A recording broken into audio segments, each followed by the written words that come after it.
Hit me with your crock pot. Come on and hit me with your crock pot. Hey everyone, welcome to Respawn Aim Fire, the Kick-Ass Irreverent Gaming Podcast, brought to you by Affable Idiots. I'm one of your regular ass hosts, Chad Michael. His butt is regular, Ennis. We've got our other regular ass host over here, Adam. Look at that normal butt, Gumbert. Super normal. I did have a really fun Google search before we kicked off. You did. It was very well made. Why does Gunther from Central Park hair so blonde? Is it dye or is he albino? What's the deal with that? And it gave me a real answer. I was very shocked. I've taught you well. And our RAF regular over here, Alex, average but abound. Cozina, how are you, Alex? I know how much you love it when I show off what I'm eating for dinner on mic and on camera. And so, yes. Allow yourselves to behold the majesty of a full plate of food. We got mashed potatoes mixed with green beans. We got chicken from Costco. We got a tomato bocconcini salad, and it's a little bit hard to see, but we also got a quinoa salad, also from Costco. Ooh. Is that chicken done? Salads. Yes, it is. It's covered in some kind of sauce, right? It's got this weird saucy thing going on. Okay. Adam was very concerned for your life for a second. Don't worry. Don't you worry. I can survive plenty of things. A little bit of underdone chicken won't stop me. There's a certain kind of people, maybe like a race of the human condition, that are not very good at seasoning chicken. That's all I would you would you describe this race of people as being similar to the appearance of the chicken that I just showed you? I can neither confirm nor deny. If you want to find out if Alex survives the next week without dying of salmonella, you can tune in on Sunday evenings at around 8:30-ish Eastern Time, although usually earlier now. We're just on top of our game, and we're good, and we start fast now. Or you can catch us on demand on Tuesday mornings, 9 a.m. Eastern Time on YouTube and podcast services. There it is, and the hat's showing up as Navy right now, too. I'm so proud of you, Adam. This is going to be a visual episode. This is kind of a wizard's hat. Alex has props that he's told us about today, including the food that he is very quickly eating.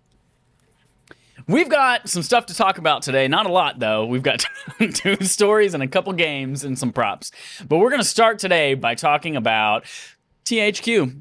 They're making games. Surprise, this comes from multiple people at VGC. Here we go, starting out with Teenage Mutant Ninja Turtles game based on the popular The Last Ronin comic book has been officially announced. Now, we've already talked about this a little bit in the rumor mill months ago, but it has now been officially announced. The game is in development by Black Forest and will be published by THQ Nordic. Black Forest most recently helmed the Destroy All Humans 2 remake, and TMNT The Last Ronin is currently in development for PC, PS5, and Xbox Series X and S. Written by series creators Kevin Eastman. Did you hear the burp? Or did I successfully shield it with the turn away? Okay, good. Written by the series creators Kevin Eastman and Peter Laird, along with Tom Waltz, the story takes place in an alternate future wherein the Foot Clan has successfully taken over New York. Only one of the 4 Ninja Turtles remains, the titular Last Ronin. I got a thing, because again, we already talked about this and it was a rumor and whatever. I like the idea. Last Ronin's a cool story. Doing a mature Ninja Turtles action beat 'em up would be cool. Yeah. But this happened, again, normally with remakes, sometimes with sequels, whatever it is. It's just like, all right, Black Forest, Destroy All Humans 2 remake. Those Destroy All Human remakes were fun. They were good. But, like, I don't know how I would feel about, like, oh, this is the people who did this one thing that's really not that impressive. They're making a brand new game. Again, I gave a lot of shit to Aspyr. But Aspyr's a bad studio. Yeah, exactly. It was earned. But again, people would have given Rocksteady shit before they made Batman, then it turned out great, and it was no problem. So, what is your confidence? For real? What did Rocksteady do before Batman? It was like a rocket racing game or something ridiculous. Like, it was nothing at all. Let me look it up. Then they made Batman. Let me look it up. I did a real lazy Google and I just typed Rocksteady games. But let's see. Our games. Suicide Squad. Yeah. Get out of here. 2006 Urban Chaos Riot Response. Okay. What was 2006? Interesting. Urban Chaos Riot Response is a first-person shooter video game developed by Rocksteady Studios and published by Eidos Interactive for the PlayStation 2 and Xbox. The player controls Nick Mason, a member of the newly formed T-Zero Riot Control Squad, in an unarmed modern American city that has been overtaken by the notorious Burners Gang. Okay. Ooh. See, that's a nothing. If you were like the people who made that game are making Batman, they're like, I don't trust that, but it turned out well. So what do you think Black Forest is going to do? Again, those are good remakes, but I don't know. I don't know what to expect. That's all I'm saying. Sorry, one last thing about Urban Chaos Riot Response. On Rocksteady's official website, there's like a little "Did you know?" tag on this game. It said, "Did you know? Some people mistakenly think that Suicide Squad Killed the Justice League is our first multiplayer game. This is wrong. Urban Chaos Riot Response featured online multiplayer." It's like, oh, hey, man. y'all. What a memorable online multiplayer mode it was. It's such a shame when people forget about it. Such a shame. They did release a teaser trailer as well for this game, which it was very tasteful looking. It was cool.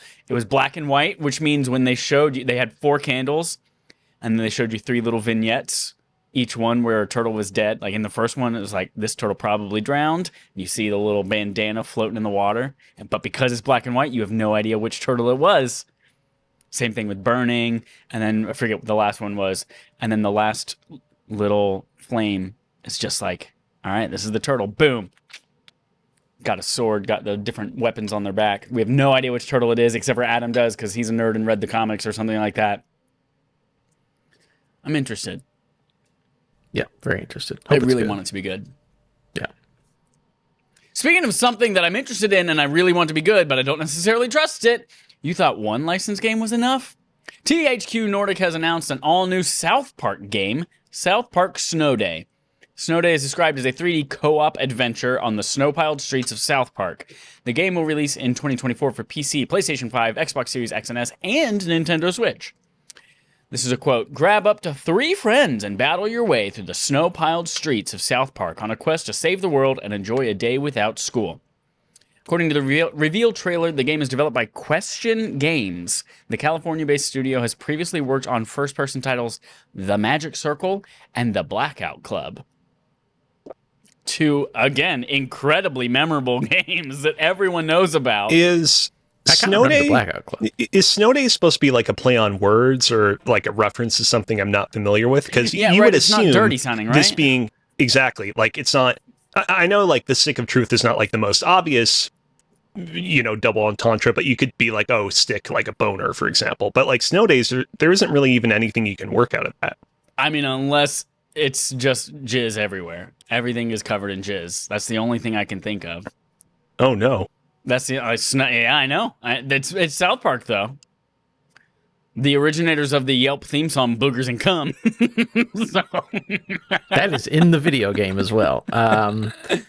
Yeah, I think it's just like a 4-player like horde mode kind of a thing. Again, I don't know what this game's going to be. I actually do remember the Blackout Club. I don't know. I never played it, but I know what it is. I will say, it reminded me a lot of what was the N64 South Park game that wasn't great, but it had the multiplayer mode where you could throw pea snowballs at each other. It was like a wrestling game, right?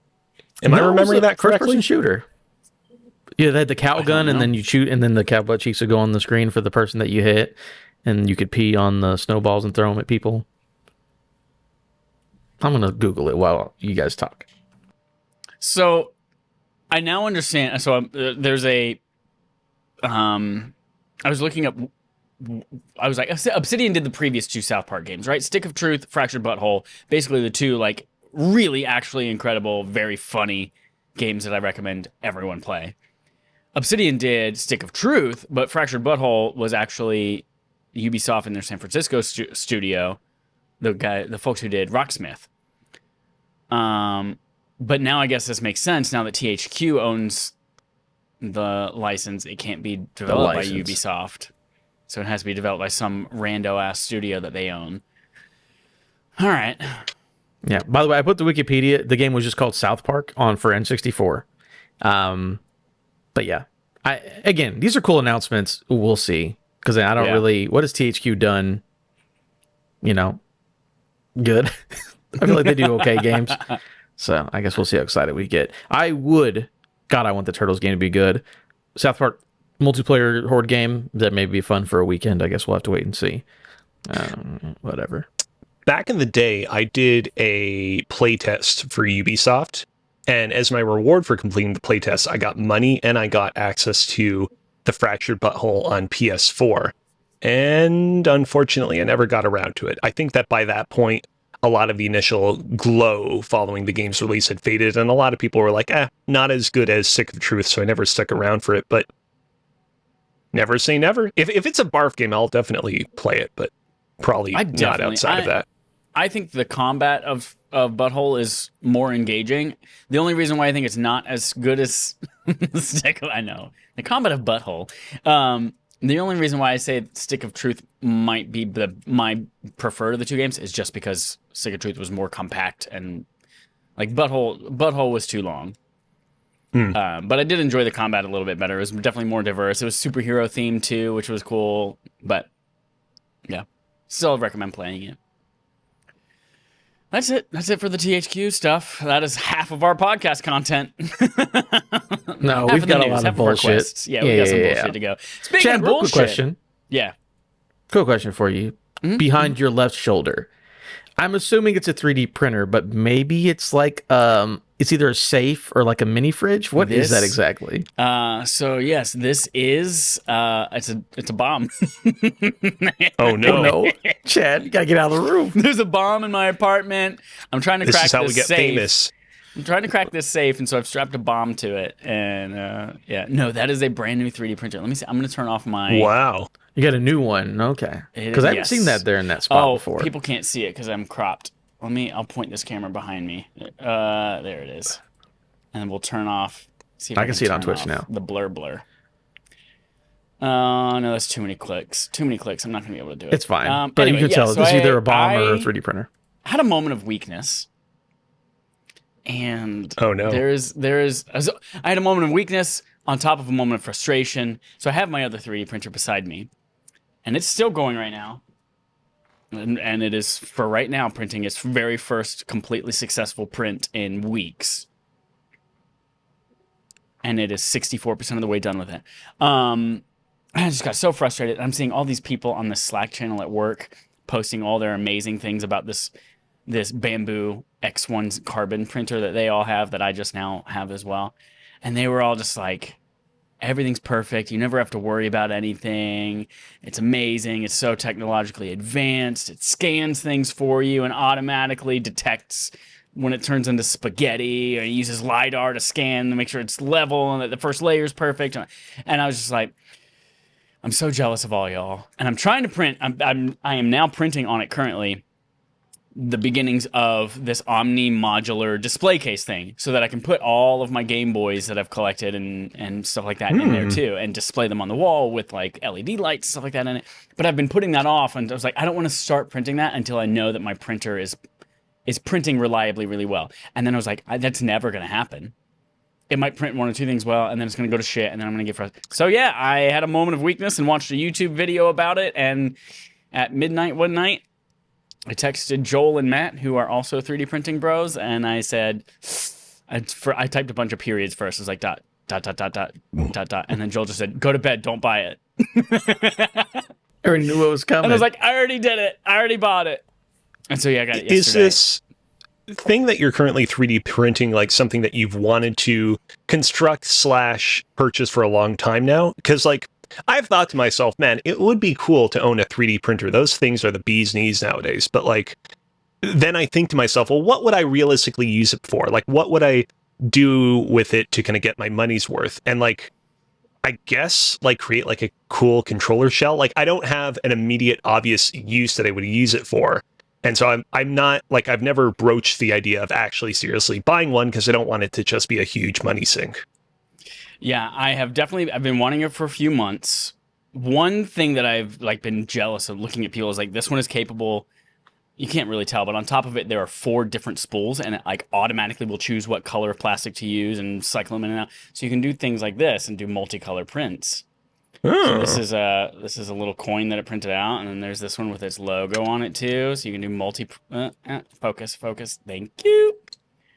And then I did this little thingy that helps me like put the magnetic plate onto there correctly and align it well. And so, yeah, that's like one of the cool things. Like, yeah, this one can do multicolor printing and all that shit. But I'm really intrigued. I've started out by just like, all right, I'm going to print a freaking Darkness Pyramid from Destiny. And then I'm going to print like just a bunch of knickknacks and shit. But now I'm really into modeling my own stuff and designing things that are practical. Like I have we'll show this on my desk. I have a stand that I made for my AirPods. It was really blurry. Fuck. And then I just knocked off another thing. Let's just take a trip around Chad's apartment real quick. Yeah. I just knocked off a thing, a MagSafe mount that I used to hold my phone up. Oh no. Well, sorry folks, we're experiencing some technical difficulties right now. Please bear with us as Chad repairs his setup. It looks like Blair Witch. Just modeling all sorts of cool things. And I'm going to, I'm designing a carrying case for my analog pocket, and then I'm going to do that for my Vita as well. And it's like all this cool shit, like cool ways to organize and store shit.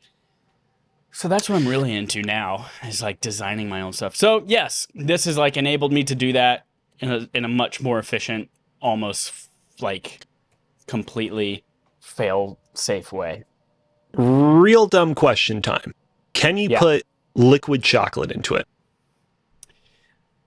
Maybe? Because I was thinking, what's like... You might be able to put chocolate-infused PLA or plastic or something like that into it. Because here's the thing. We've all seen those clips from that Japanese game show that they do around New Year's Eve time, where basically they like bite into... No, you guys have definitely seen this. Basically, Japanese people on TV bite into various objects, and it's like, is this chocolate or is this a shoe or a bowling ball? And then they bite into it, and either they're like, it's a shoe, or it's chocolate. And I feel like if we ever get big enough to do a live show, what we would want to do is some sort of riff on that of like, all right, this is a Game Boy Advance. Is this chocolate or is it a Game Boy Advance? And we can 3D print everything with the 3D printer with the chocolate. I like that. It's like, is this cake or is it shit? One of the two. Exactly. Yeah. Early in the pandemic, when everything was cake. Shit?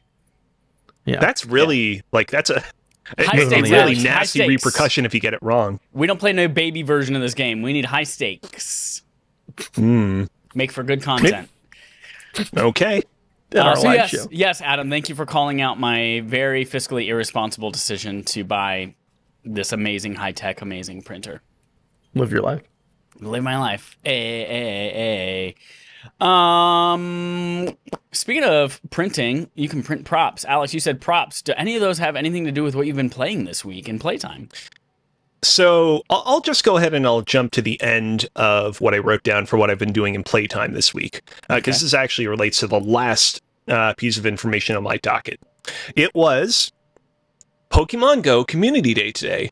Prokies were out in full force. Let me tell you, Prokies were out in full force. You better believe I got an all-black Greninja. Unfortunately, not a 100% Shundo Black Greninja, as they would call it, but still a nice Black Greninja all the same. 3 stars?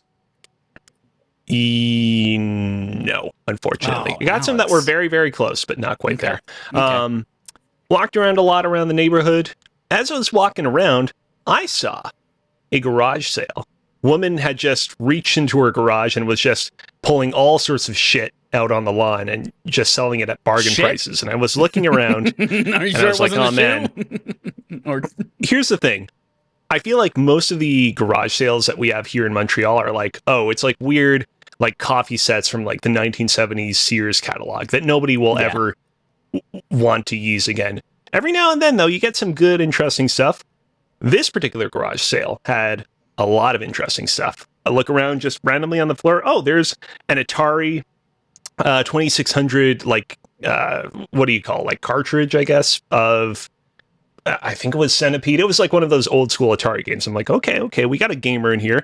Saw an original Xbox, complete with Xbox controllers. See so many cool retro video game stuff, and I'm like, gotta resist the temptation. One, I don't have my car or my bike with me right now, so I can't lug this stuff around with me the rest of the day. But also, too, realistically, if I want to play an original Xbox game, I have much easier means to do so now than getting an original Xbox.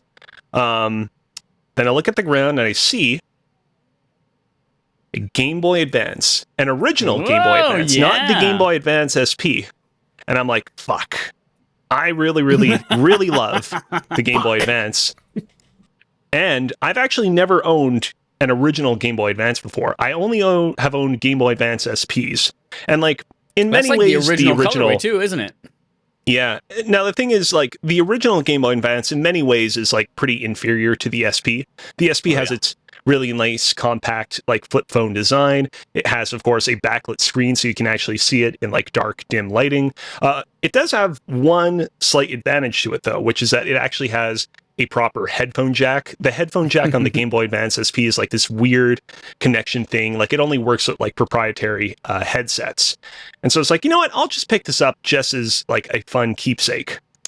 When I picked it up, I posted on Twitter like, hey, I don't even know if this works. I didn't even get them to try it for me because they said it was $3 in Canadian dollars at that. So I figured, you know, if it works, great. If it doesn't work, you know, we'll go on with my life. Nevertheless, brought it home, cleaned it up good, you know, got a little bit into some of the recesses of it here and there, cleaned it out, you know, carefully, making sure not to damage anything. Popped a couple of rechargeable charged batteries in there, turned it on, and it doesn't work. Ah, damn. And so, yeah, thus ends the saga of my Game Boy Advance. But thanks to the segment that we had earlier, I now know that when we eventually do our live Respawning Fire chocolate or shit segment, this will be one of the fakes that we're trying to trick people into thinking is actually chocolate. So it'll have a purpose, albeit in maybe 10 or 20 years from now. I like that. Damn. You can get, I mean, I don't know if you want to go down this road, but you can get like logic boards, or I forget what they call them for Game Boy, like the motherboard of the Game Boy. You can buy just that online on eBay and shit and just swap that out and see if that's the issue. Yeah, I'm not quite so ready to go down that rabbit hole just yet, but I'm thinking about it. Because like the actual like case of it is like actually pretty fine. Like it's not bad condition, not the best. $3. I mean, I feel like as a segment to kind of show off on the show, I feel like the $3 I got my good dollars worth, you know? Yeah. Plus carrying the extra, I don't know, pound and a half in your pocket, you lose some extra calories that way too on your walk. Oh yeah, worth the $3 for sure. Oh yeah. Oh question: can you fix it? I'm not experienced enough to do so. But back in the day when my Joy-Cons drifted, I actually opened up my Joy-Cons and actually fixed them manually, so I can do that. You put a gun to my head and say, fix these Joy-Cons. I can definitely do that. Put a gun to my head and say, you can fix this Game Boy Advance here on the spot. Can't do that. Sorry to put you down. You learn. Just, that'll be your next year, learning how to fix a GBA. I'm sure it's the really only easy. only thing I need to learn about, next year. Probably not that difficult, honestly, but like, I don't know. I feel like I have better things to worry about. What else you got on here? You played some impossible difficulty shit, a Takuthon with some great picks. So, going back to the beginning of Timeline events, to the beginning of this week, after we did our last episode, I was like, man, what should I go back and play now? I want to go back and finish off some stuff I didn't finish off earlier this year, before the like really busy times come ahead of us in September and October. And I remembered I'd gotten all the trophies in Dead Space Remake except for one. That one trophy is the trophy for beating the game on impossible difficulty. Quick question: did either of you dabble with impossible difficulty? I did not. Okay. After I read that like you die once and that's it. So like, damn, the idea is, it's hard level difficulty plus if you die once, that's it. You have to like you can continue onward, but you have to do so from hard difficulty. You lose your impossible difficulty status. Now, the upside to this is if you die in the game, if you immediately quit out of the game and basically exit out of it before it can save over your current progress, you can avoid that. Now, that will basically bump you back to the last save station that you saved at, but it is a way to kind of stave that off. And it is one of those things where like everyone in the community is like, yeah, just do that if you accidentally die. Like nobody's like a snob about it. And so I decided to get into that. Got all the way up to chapter 6 when you're just about to fight the mid-game boss, the big barnacle that's like hanging onto the air filtration system with all his tentacles and whatnots. Saved just before it. I'm like, all right, let's do this. I died a few times here and there ahead of it, but I actually had not died for quite some time just before fighting it. Got into a fight with it, ended up dying halfway through. Immediately quit out to the menu, closed the game, and I was informed, hey, you have to update your PS5 if you want to continue playing the game, if you want to start it up again. I'm like, okay, fine, sure. Update my PS5, get back into the game, and I lost my impossible difficulty save. And I don't know what happened. Is it that I didn't exit out to the PS5's main menu dashboard and didn't close the game quickly enough and it auto saved in the background? Is it that the update somehow interfered with this exploit that I was taking advantage of? I don't know, but I lost that. So, I maintain an internal list of games and things that I want to complete before the end of the year. And I, prior to that point, had Platinum Dead Space Remake as one of the things I wanted to do, and I took it off after that. I still might return to it at some point. I still might be like, oh, you know what? Because the thing is despite that loss, Dead Space Remake, man, that is a fun game. Even on hard difficulty, I was having a lot of fun with that run. And so I might still come back to it in the future, but I'm not making it an obligation.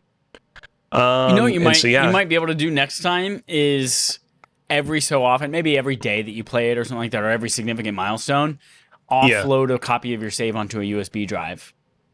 And then if you die, you can just reload the save, copy the USB back over and replace your current save. Yeah, that's probably what I'll have to do if I ever want to really commit to it. I think that's what I did for Bloodborne when you had to eat the different belly button chords to make the moon boss come down. Because I wanted all three trophies. Yeah. So I offloaded the save, 8-1. Offloaded the save, 8-3. After that, I decided, you know what? I need to pick me upper. I decided to jump into Venba, which is, of course, our barf game for the month of August. Beat and platinumed it. Didn't take all that much time. Obviously, I'll be saving most of my thoughts until when we do our final barf episode of it at the end of the month. We'll say right here, right now, I was pretty... 2-hour platinum, baby! Love it. Pretty, despondent after my Dead Space Remake situation, and the game may have picked up things, but I will not say anything else. After that, I was like, you know what? I've not been having a lot of fun in this Diablo 4 seasonal content, but I really was having a lot of fun with my Barbarian class character in the main game, and also I never really got around to a lot of those other trophies, and so I decided to jump out of the seasonal content back into the Eternal Realm and just focus on grinding a bunch of the trophies I haven't gotten right now. Right now, I'm kind of dead locked on, all right, I just want to focus on completing all the main quest objectives so I can get that platinum trophy, see if I can go for that. And after that, it was Saturday. And what was on Saturday, you might ask? It was Otakuthon, which was Montreal's premier anime convention. Let me tell you, man, anime convention's pretty fun. Pretty fun times. I don't know what your guys' anime convention experiences have been like in the past, but this one was pretty fun. I've never been to a convention. No. Any kind? Well, I've been to learning and development conventions, but those are boring as shit. Yeah. I don't know about anime conventions, but conventions could be a good time. I get down with those, for sure. Hell yeah. Did you dress up as the guy from One Piece? Have you not seen his pictures? I saw Adam, a couple of them, yeah. Okay. Real quick, Adam. What do you think the guy from One Piece is called? Laffy Taffy. It's... You're not entirely off. I'll give you a couple hints. Number one, it's a first name, it's an initial, and then it's a last name.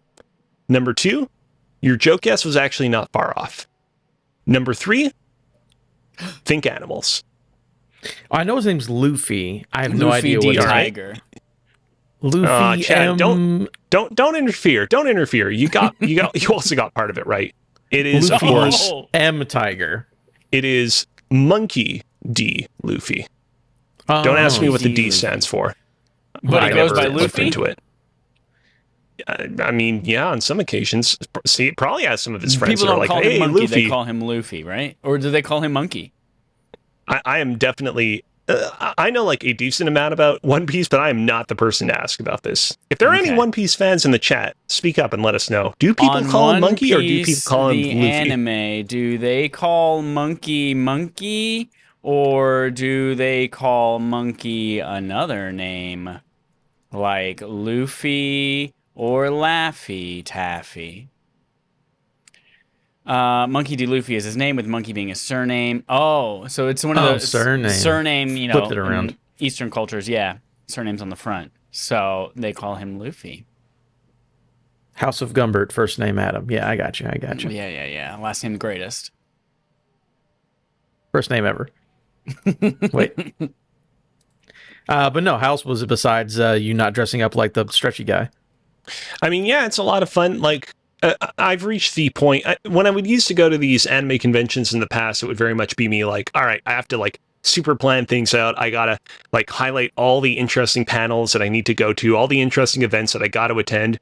Nowadays, it's a lot more chill. Like, I'll like kind of go and I'll stroll the kind of like main floor where all the cool cosplayers hang out. I'll go to like the artist alley and the other booths that are selling weird stuff. I got a really cool. Unfortunately, I don't have it with me right here, but I got a really cool like Metroid sweater that is going to be coming in the mail. That's really cool.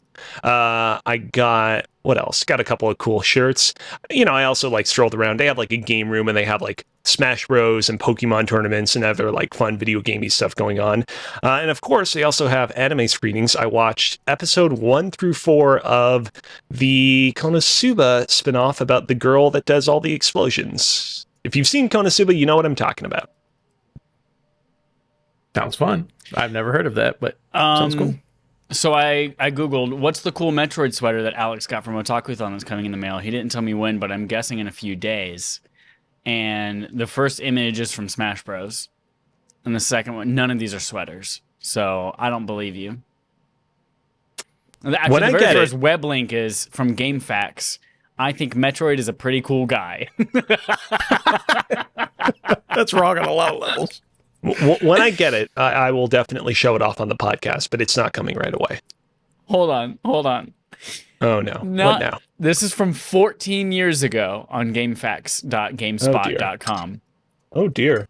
And the thread, like the post, the thread on this message board is, I think Metroid is a pretty cool guy. And his defense is, if you look below it, I assume he meant to type he, but he went, kills space pirates and doesn't afraid of anything. That was that written by young Alex Kazina? Like, what's going on here? Metroid is a pretty cool guy. No comment. I want. Yeah, I'm going to screenshot this and save this for the rest of my life. Yeah, that sounds great. Do that. I think Metroid is a pretty cool guy. I want to put that on a T-shirt. I want to make that my life motto. It's up there. It's like part of the holy Metroid Triforce of why can't Metroid crawl? And I don't know what the third one would be. What would the third one be on the Metroid Triforce? Oh, the baby ball thing that Scott Bromley used to do. Oh, if Samus go into Morph Ball, what happened to Baby or whatever it was? Yeah, something like that. That's it. That's the third one. We're there. Good job, Adam. We figured it out. Okay. Yeah, okay. And each person on this panel came up with a different one. We truly are blessed, honestly. Chad, what about you? Two things. First, y'all, I beat Destiny. I did it. No, I did it. I beat Destiny. No, I'm gonna need some proof. Honestly. I feel like you say this literally every week. Okay, well, first of all, there's something new every week for me to do. So second of all, we beat the Ghosts of the Deep dungeon that we released a couple months ago. We beat it on Master difficulty. And it was after the cheese got patched, so we couldn't even cheat it. So we did it legit. First thing, Chester this dungeon Cheetah? is too hard. This dungeon is too hard. It is fine. Like normally, like we do it fine. It like takes us like 2.5 hours if we do it normal. But it's just like, it's a difficult dungeon. The boss, there are too many mechanics is too complex for a dungeon compared to every other dungeon. Second of all, on master difficulty, it takes freaking ever. The final boss fight took us over an hour. And I don't mean it took us over in an hour like we died and kept attempting it. It was this one attempt that lasted over an hour to kill this boss. That's too much. But we did it because we're amazing. Me, Audrey, Jerica. We are the trifecta. We are the Metroid guys, pretty cool, Triforce, go Morph Ball, wear baby. We are that. So yeah, I beat Destiny. And then, like Alex, I was like in a spot where I was like, all right, I'm done with everything that's out right now for the most part. What should I be looking back and going back and doing that I wanted to do? So I played Final Fantasy 16. Got all the trophies that I could possibly get aside from New Game Plus. So now I find like I've beaten all the Chrono Time Trial, whatever the fucks. Beat all of those. And now all I have left is to play it on Final Fantasy difficulty on New Game Plus and then upgrade all the skills all the way, which apparently is going to take like 2+. Oh, I forgot about the balloons. I forgot about the balloons and shit. So yeah, playing more Final Fantasy 16, and then what do I do? What do I do for the next couple of weeks until like Sea of Stars comes out or the new Destiny raid and season? Like, what are y'all doing? I mean, I know you're playing Baldur's Gate, Adam, and that's not fair because I don't get to play that for like 3 weeks. So I actually have right in front of me right here, right now, the notepad file that I maintain that I referenced earlier of all the things that I want to do gaming wise in 2023 before the end of the year. Do you want me to read off the list, potentially give Chadwick some inspirations? Give me like your top three. Your top three things that you know or assume I haven't played yet.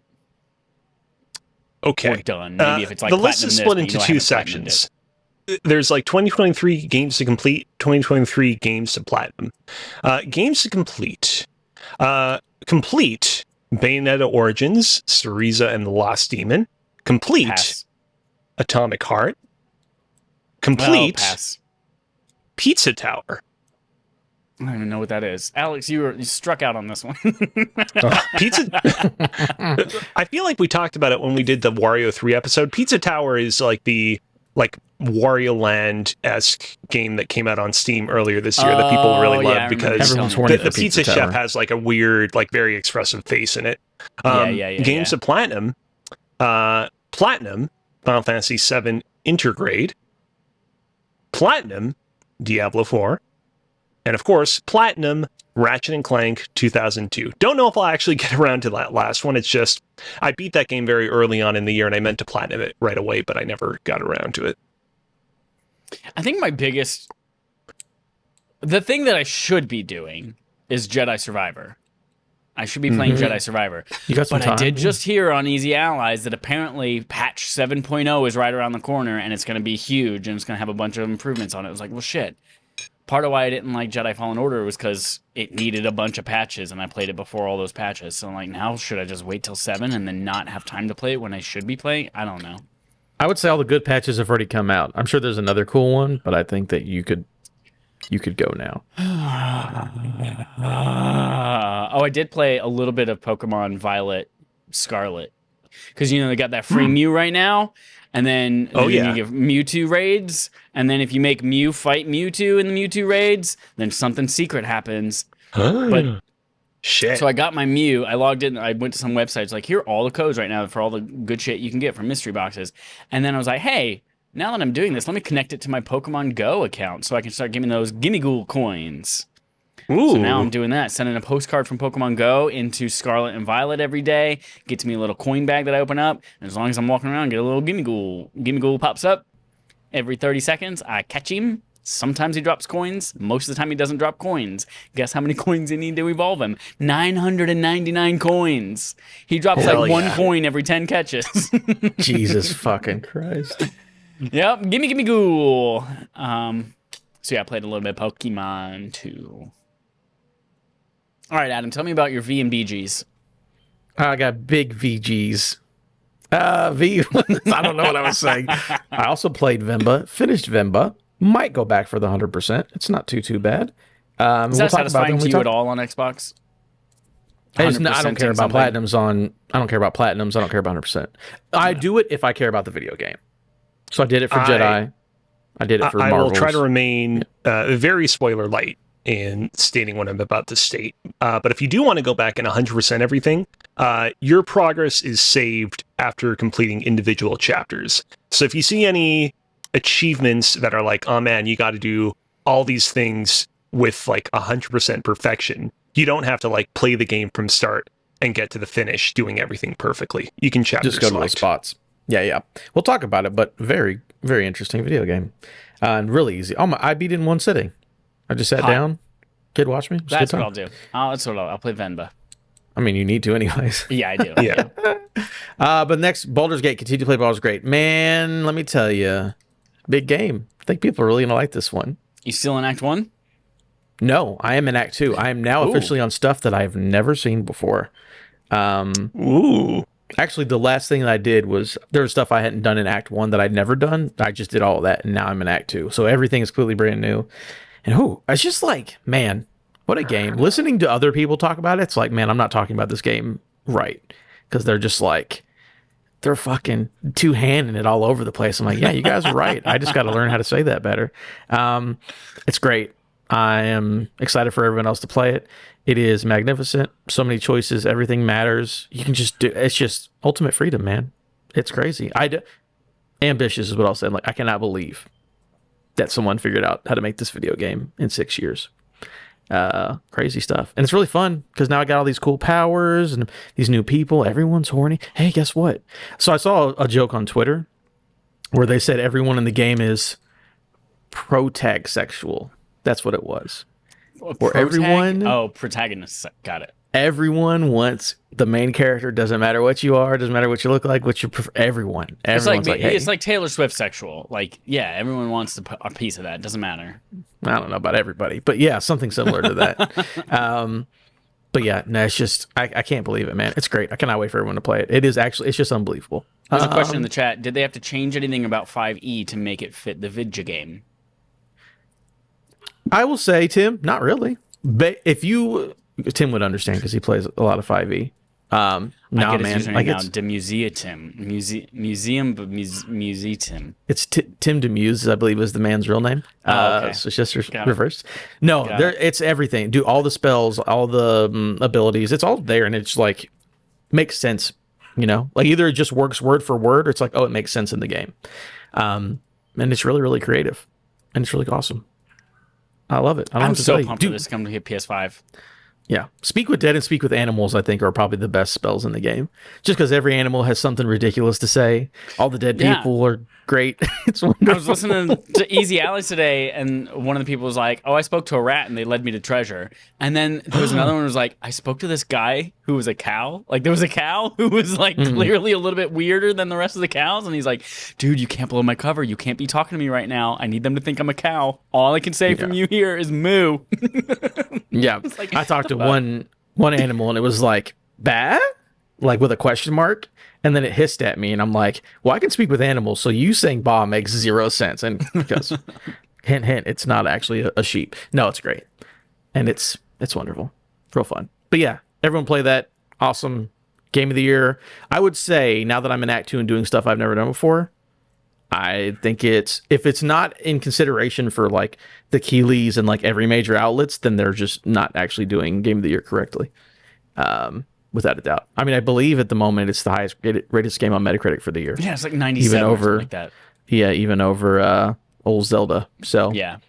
I will say, you know, I'm continuing to enjoy Diablo 4. If you had told me around the release of Diablo 4 that this game was going to like overtake it in terms of critical reception and popularity, you know, at least like within the online sphere, I can't compare sales numbers. Like, I would have said, no way. Like, Diablo 4 will be eternal, and maybe Diablo 4 will have longer legs in the long run, but, like, it is truly impressive how much this game has taken up so much of the conversation online. Yeah, I knew it was going to be good because, again, I trust Larian. I played early access, like, for sure. But then it, like, blew up more than... It was like they went in my head and were like, why don't we just do what Adam likes? But let's actually amp it up to 20 because Adam actually wasn't this crazy. But no, it's a good time. Everyone enjoy that on PlayStation when it comes to Xbox. Play it on PC. If you can figure it out, do it now because it's worth it. I'm glad to be able to get this out of the way. Yeah, I'm glad to get this out of the way before Armored Core and Starfield. So yeah, I'm able to actually play everything. So that's what I will be playing this while y'all are playing those. Yeah. Very cool. That's it for me, Chad. Ooh, let's jump into our quest log. We've got one quest. A new king arrives, says George Yang. Ooh, our boy George Yang over at IGN. Bungie has announced that Commander Zavala's journey in Destiny 2 isn't over, and that his late voice actor Lance Reddick will be replaced by Keith David for the Final Shape expansion and beyond. In a quote, earlier this year, we lost Lance Reddick, the English-language voice actor of Commander Zavala. The passion and professionalism Lance brought to the role over the last decade was unmistakable and loved by all, Bungie said in a statement. They also confirmed that it wouldn't be Bungie confirmed that it wouldn't be re-recording Reddick's existing lines and that they'll remain untouched in the upcoming release. From Keith David, quote, I am honored to continue the great work of Lance Reddick as Zavala. Lance captured the character's sense of integrity so wonderfully. It is my intention to continue that work.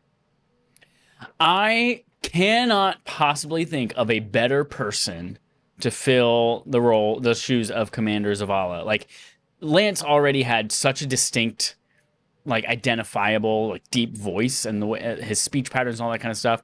I think Keith David also has an equally unique, deep, like, really resonant voice too. And so when they announced it, I was like, oh, of fucking course. It couldn't be anybody else. Of course it's Keith David being that voice.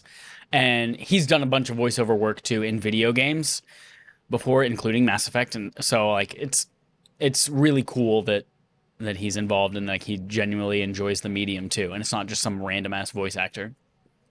Yeah, he's got the stuff. Love Keith David, actor, everything he's in. So that'll be great. Again, if you're going to give me, that's why, a new king arrives is what I mean, like, one amazing actor to another one, giving respect for Lance. But, like, yeah, Keith David's great. Let him do everything. Are you guys familiar with Keith David's work in the Saints Row series? I've not played a Saints Row game, no. No, he's like the main guy in Saints Row.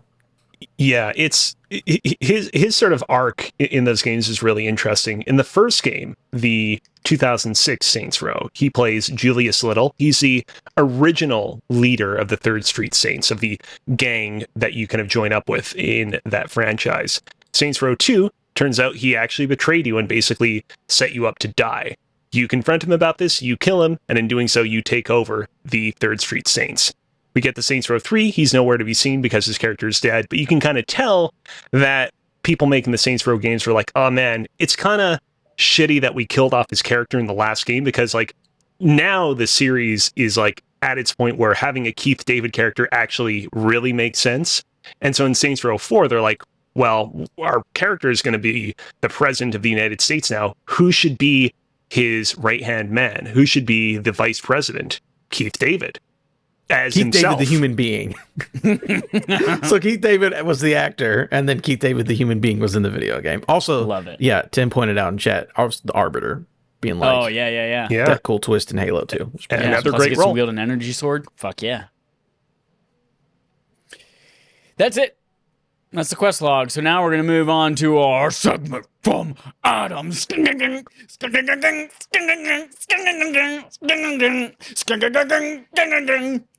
Mein Herzbrennt from Rammstein. I don't know what you just said. Mein Herzbrennt. I think that was in, what was it in? Fucking, what's the movie about the refrigerator that kills them? The refrigerator? You mean, What? I was just thinking the little toaster. Oh, Requiem for a Dream. Okay. Requiem for a Dream. Does that happen in Requiem for a Dream? Doesn't the guy's mom, like, it's been a long time since I've seen it. Doesn't the guy's mom, like, the refrigerator talks to her and, like, she gets freaked out or something like that? I don't know. I don't know. Diet pills. Oh, that's right. She was a pillhead. That's right. Mm. Well, refrigerator type pills. Same thing. I thought you were talking about My Little Toaster. I'm like, is there a refrigerator in that movie? But I think that's too big of an impliance for that to be in Mein that movie. Herzbrennt. Requiem for a Dream? I don't think I've seen Requiem for a Dream. Looks like maybe I saw it like was a included on that. 10-minute clip from it when I was in college. I don't remember why.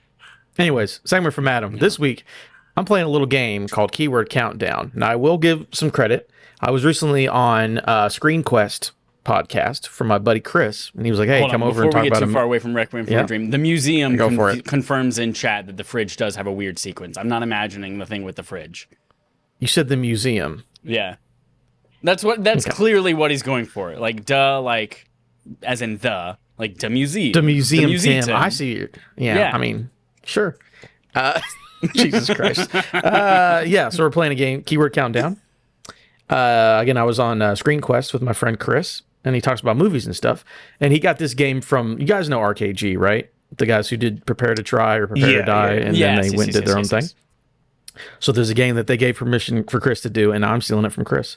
And basically, I went on IMDb, and I looked for keywords that people search for on IMDb that relate to video games, because video games are on IMDb. So I go from most obscure to most give it away, right? 5 down to 1. And you guys need to guess the game, and depending on where you guess it is how many points you get, and then we'll see whoever has the most points at the end of this. Okay. So Okay. I will go ahead and say right now, just to make it easier, because one of these is you're not going to get. It's impossible. None of these are a console exclusive, just in case that makes it easier. Okay. And they're all relatively new. Remind me again. Are you getting keywords from IMDb about video game movies? Yes. Or are you getting keywords? Okay, video game movies. I have or video keywords from games? IMDb about video games, Okay.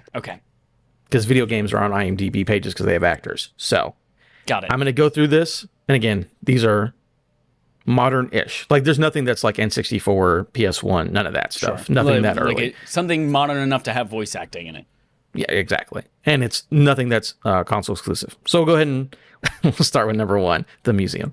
All right. The 5th most searched keyword for this video game, shot with an arrow. And there's unlimited guesses, so just throw stuff at me if you want to. Skyrim. Maybe 1 or 2. That was a good guess. What'd you say? Skyrim. No, it is not Skyrim. Yeah, very good Link's guess. crossbow training. No. Not Link's crossbow training. Horizon Zero the next- Dawn. No. Incorrect. Oh, you said no console exclusives. Sorry. Yes, that's true. The next one, playing poker. Red Dead Redemption 2. Ooh. Give yourself 4 points, Chad. Fuck You got yeah. it on the second one. There we go. Very Fuck good. yeah. They were. Go ahead. I was thinking to what game can I do boring ass shit in a bunch of different Okay. ways. I was Goodbye. like, yeah, Red Dead Chad, Redemption. you lose automatically for disrespecting. No, they were shot with an arrow, playing poker, terminal illness, year 1899, and then cowboy was the last one. If you didn't get it by cowboy, you're a moron. Spoilers in there. There's cowboy. All right, we're gonna move on to our next one. Cozy, you can still get on the board. Still anybody's game.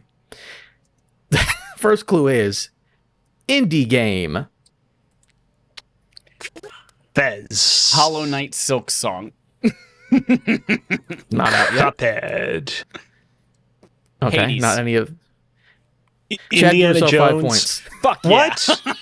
It was Hades. You're lucky. I'm gonna keep it to 2 guesses per, but that was his second guess. So Okay. Chad, give I was yourself going to 5 say points. Two like guesses per Indiana keyword? Jones and the Per Fate keyword. of Atlantis, but Yeah, I guess 2 that guesses was per too keyword, clever but for the algorithm. He got it. It's no.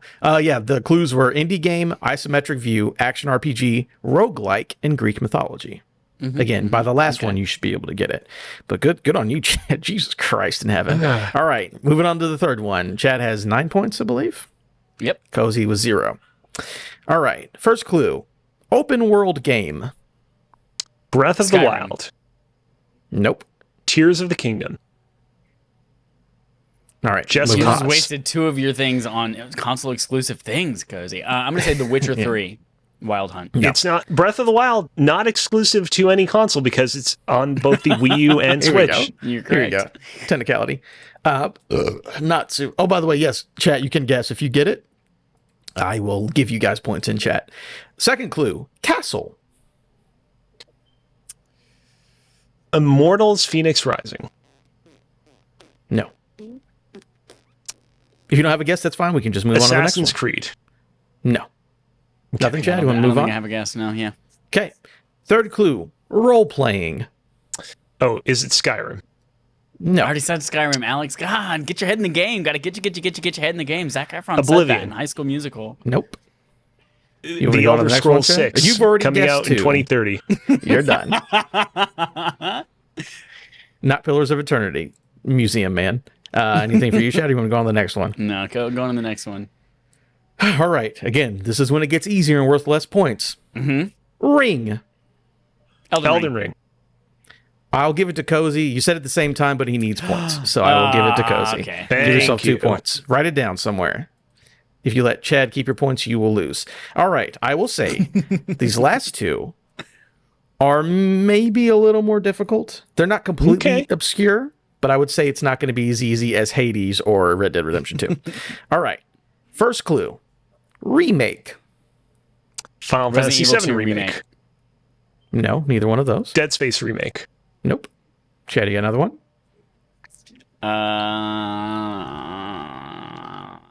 Resident Evil 3 Nemesis remake. No. Second clue. And by the way, these are keywords that people on the internet search, so maybe they're not actually correct verbiage, but that's not my fault. Second Okay. clue. Thompson gun. Mafia 1 LA remake? Noir. Cozy, give yourself 4 points. Ooh. It is Mafia Definitive Edition, but it is Mafia Hell 1 yeah. remake. You got it. Very good. All right. We're going to move on. What are the total points? Give it to me, Chad. I have 9, Cozy has 6. Okay. That is so correct. Cozy, you need this to win. You can also seal it up here. This is anybody's game right now. This one, good luck. Good luck until the last maybe 2 clues. All right. Again, this is keywords that were on IMDb. First clue, best-selling video game. Skyrim. No. You know what? This keyword sounds like something a bunch of dumb kids put into Google. I'm going to say Five Nights at Freddy's. No. Oh, interesting. Any other guesses for best-selling video game? Give You me a guys know second. that one? Give me a Star second. Wars Jedi Fallen Order. No. Roblox. No. Roblox, free to play. All right, moving on to the next one. Again, dumbass kids writing this into Google. Don't understand. And again, this is one we've already established, but this was the second one. Multi-platform. So we know a best-selling video game and multi-platform. Batman Arkham Knight. No. Not GTA or Minecraft. I see that in the Oh. chat, by the way. Throwing Doom that Eternal. out. No. I got to get a couple of shots on the board. Let's see. Fuck, now I can only think about the things that you've already said that aren't correct. You really need this. If you get Kingdom this, I Hearts think you 3. win. Nope. You got one more guess. You got something for me? This is your Coming down guess to to the tie, or this is your guess to win, Alex. And the next It one's a is. tie. I believe. It is. Call of Duty. Nope. Moving on to the next one. Platform game. So I'll reiterate them. Best-selling video game, multi-platform, and it's a platform game. Banjo Kazooie. No. Crash Bandicoot. No. Is it Fortnite? It is not Fortnite.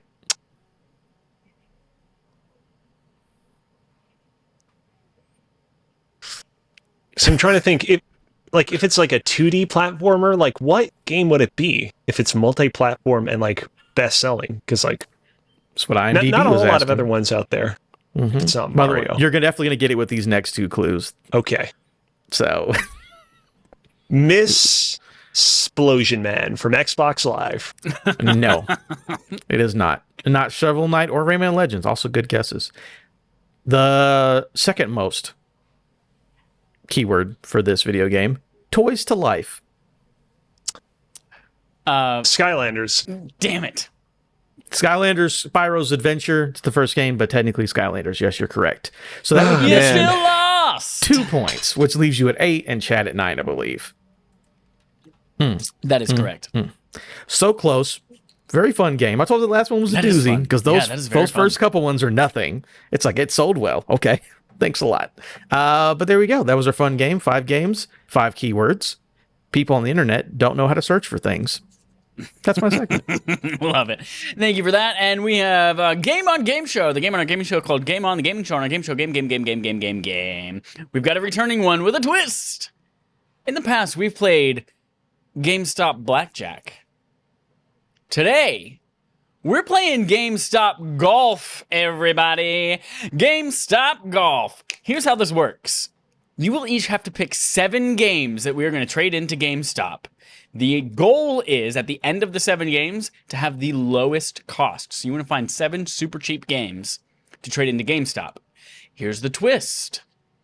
If you choose a game that GameStop does not have a value for, it immediately defaults to $10. Okay. So you can find some cheap-ass shit, but if you guess too obscure, that's going to come to bite you in the ass. Gotcha. I like that. Okay. Twist. So, I have GameStop's sell your electronics for cash or credit, and here's how we're going to do this. You have to specify a game and a platform, because sometimes they have like the Xbox version, but not the PS4 version or something like that. And then also specify, we're going to do the highest value, whether that's trade-in, cash, it doesn't matter. Like whatever the highest value is for that game is what we are going to go with. I'm going to, since Cozy, you just lost abysmally in that last game, I'm going to give you an opportunity to redeem yourself here and go first. So, Cozy, give me a game that you think might be worth very little on GameStop trade-in. Last time we did this segment on Respawn Empire, I seem to remember guessing a Kingdom Hearts game or two. So I'm going to go with what works. I'm going to guess Kingdom Hearts 3 for the Xbox Series Kingdom Hearts 3. consoles. For the Xbox One Series console is $7.99. Right, because it was before. Okay. $7.99 is the trade-in price. Wait a minute. I have searched for the price of the game, not the trade-in value of the game. I apologize. Let me try this again. Kingdom Hearts 3. The Xbox version is $2.20. There we go. All right, $2.20. Adam, what do you got that might beat that?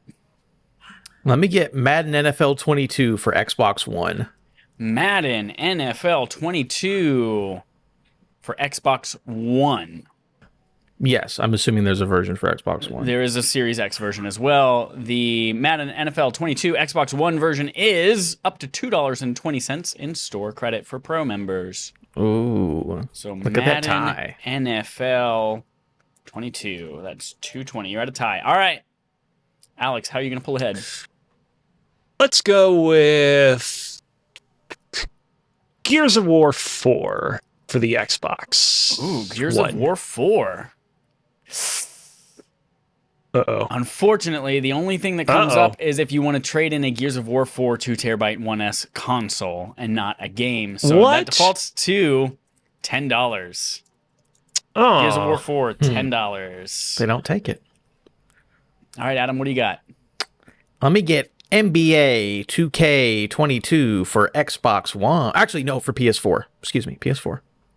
NBA 2K22 for PS4 is $4.40. That's too much money.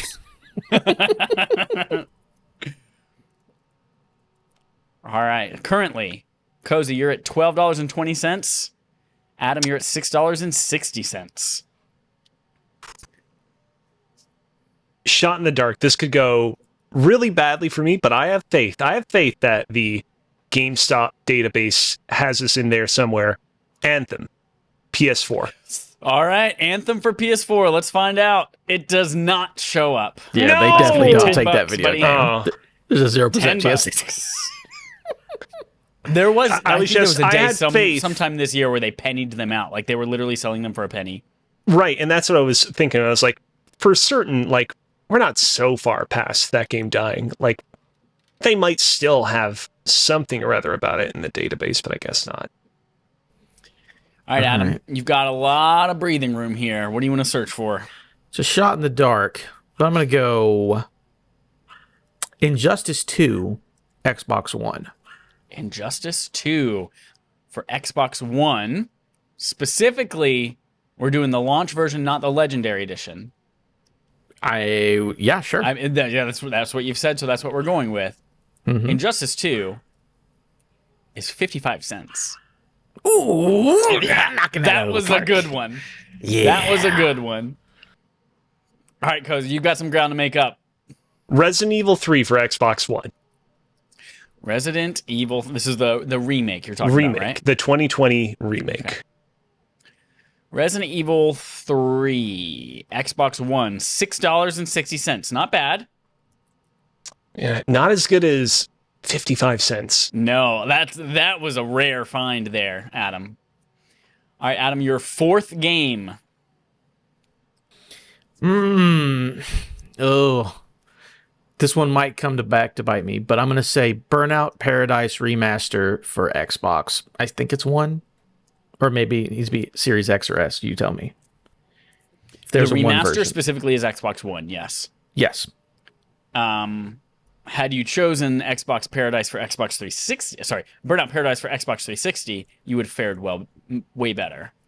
Yeah, well. But since you chose the remaster, you are getting $4.40 instead of the 55 that the 360 version was. I wouldn't think that they take the 360 version still.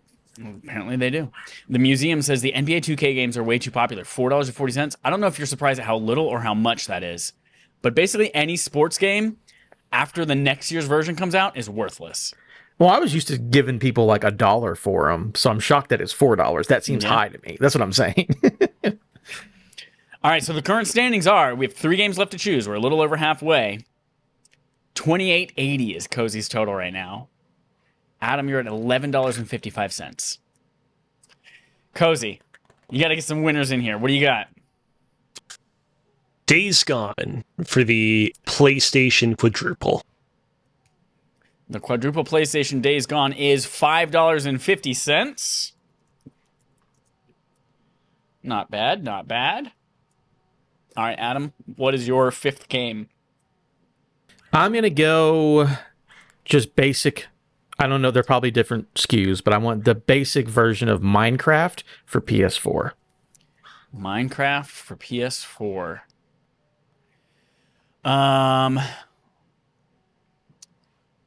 So there's Minecraft PS4 edition. That is probably the one. Let me just make sure there are no other. There's story mode. Yeah, because there's like Bedrock and Java. I just want There's like basic collection ass. starter. No, okay. So basic Minecraft PS4 is $9.90. Wow. Okay. All right. Kids love it, baby. Huh. Okay. So not as great of a pick, but you still got some breathing room there. All right, Cozy, you're at $34.30. Adam is at $21.45.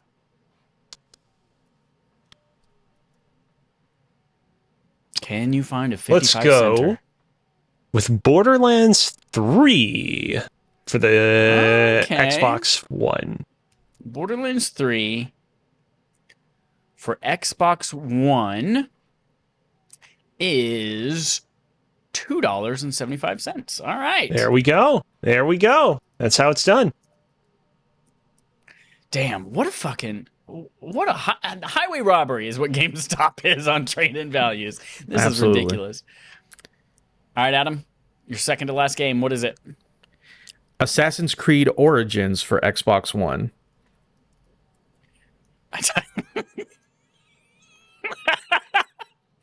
I didn't until right now realize how close the word origins and vaginas were until I typed originas.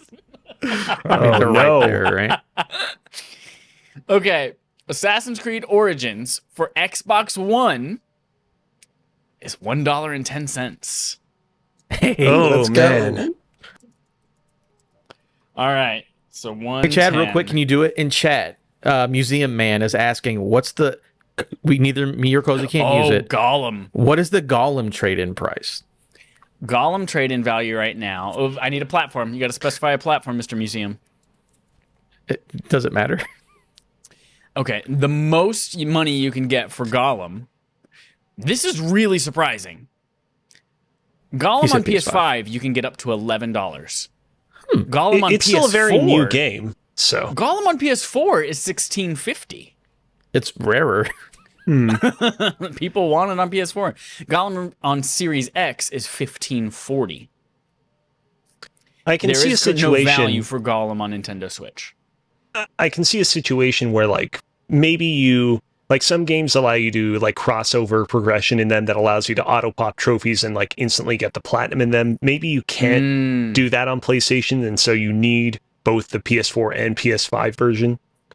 And the In which case, you PS4, can like then it's just not the hotness borrow the game anymore. from So GameStop. Just get it used, return it Maybe. within 7 days. maybe. So Cozy, you have one game left. I don't think it's possible to win unless I don't think GameStop offers enough money for any singular game to let you win. Even if I trade in a console, it wouldn't be enough. Yeah. Currently the standings are 37.05 for Cozy, 22.55 for Adam. But I'm still curious what your final game is. Let's go with Marvel Spider-Man PS4. Marvel's Spider-Man for PS4 is $16.50. Ah, wow. Fuck. I assumed because it was like a super like popular, hugely selling game that it like inflated the market and wouldn't have a lot of value, but I guess not. You know what I think it probably is that Spider-Man Remastered on PS5 was never sold standalone. So like if you want to buy a disc version of this game, this is what you got to buy. I guess that's it. All right, Adam, what's your final game? I'm trying to. How do I want to take this? There's a couple ways. I can just give a good guess and a win. I could try to give a guess that would give me a lot of money, or I could just guess a game that doesn't exist and get $10 and still win no matter what. But I think I'm gonna have fun, and we're gonna say Last of Us Remastered for PS4. Last of Us Remastered for PlayStation 4. They do still accept that as a trade-in, and it is $6.60. Look at that. All right, so the standings are first place, Adam with $29.15. Cozy in second with $53.55. Yikes. Oof, I digged a little bit too far into the past and it bit me. Yep. Anthem, man. Don't know what you were thinking. Yeah, Anthem screwed everyone over. Yep. In a lot of ways. Interesting. Well, that was fun. Thank you for joining me for that Game on Game show. That's it for that game, and that is it for our podcast today. Episode 320 of Respawn, Aim, Fire. Lots of homework today. One, Patreon exclusive episode of Pitch Perfect with me and Asa and Adam and Jesus Christ, I'm going to remember her name. Erica? Suka? There you go. Erica, right? Erica. Yeah, go for it. Got it. Adam and Erica, and we battle it out trying to make cinematic universes out of game franchises, and it is a very interesting, fun, and weird episode. And so that's available right now exclusively on patreon.com/respawnaimfire. And then with that means last month's version of this is now available to everyone over on YouTube. So go check out Pitch Perfect, where me and Trevor try to fight Adam and Mike Misfit Rolls about PS5 or PlayStation versus Xbox theme parks. Is one of the suggestions, one of the 5 attractions we're allowed to bring, just a fucking ticket into the park? Yeah, it is. And somehow Alex found that so valuable that he put that right at the top. Anyway, I digress. Go check those out on YouTube. First one? Well, wasn't that Yes, the it was the first first thing? one. But it stayed way too high for way too long. So that's it. We also have so homework over says there. You the get to person go. that recommended the VR room, or whatever the fuck it was called. Okay, that was actually cool. So you also, while you're at patreon.com/respawnaimfire, you get heavily weighted votes for BARF each month. So last month you all voted for Venba. We'll be voting in a couple of weeks on what we'll be playing in September. Again, you can still vote over on Twitter, but those votes do not count as much. Those contribute 1 overall vote to the entire poll. Cool. Also, you get exclusive early access to reviews and shit too when we do those, or RAF reviews, etc. So go to Patreon, support us there. go do a bunch of cool shit in your life. That's your other homework. And that's it. Alex, if people want to see pictures of you with giant fighting chickens at Otakuthon, where can they do that? They can find me over at twitter.com. Should still direct there as of the recording of this podcast at Alex Kozina, AlexKozina. And Adam, where are you going to be putting your Baldur's Gate thoughts now that you feel like you need to talk about it more? Oh, all over the internet. I will say, I'm actually going to promote it now. Jacob McCourt has officially announced that Game Boy Advance is the greatest gaming handheld ever made. A stacked panel coming to PAX West. So Sunday, September 3rd at 11:30 in the Monarch Theater at PAX West, I will be a panelist on that exact show with Jacob McCourt, not Court, the other Canadian guy. Too many Canadian courts. I tagged I the will be at wrong one PAX on Twitter. West. Yeah, I'll never forgive you. But no, I'll be at PAX West on the panel. The Game Boy Advance is the greatest gaming handheld ever made. Come out and see it Sunday morning. And I'll be at PAX, so that's what I'm doing. Talking about Game Boy games. That's why I've been asking. Dope. Yeah, that's cool. So if you're in Seattle, go check that out. If you're not in Seattle, go check that out. If you don't listen to this podcast, you're an idiot. Thanks for listening, everyone. Until next time, here's our usual sign-off. That Metroid is a pretty cool guy.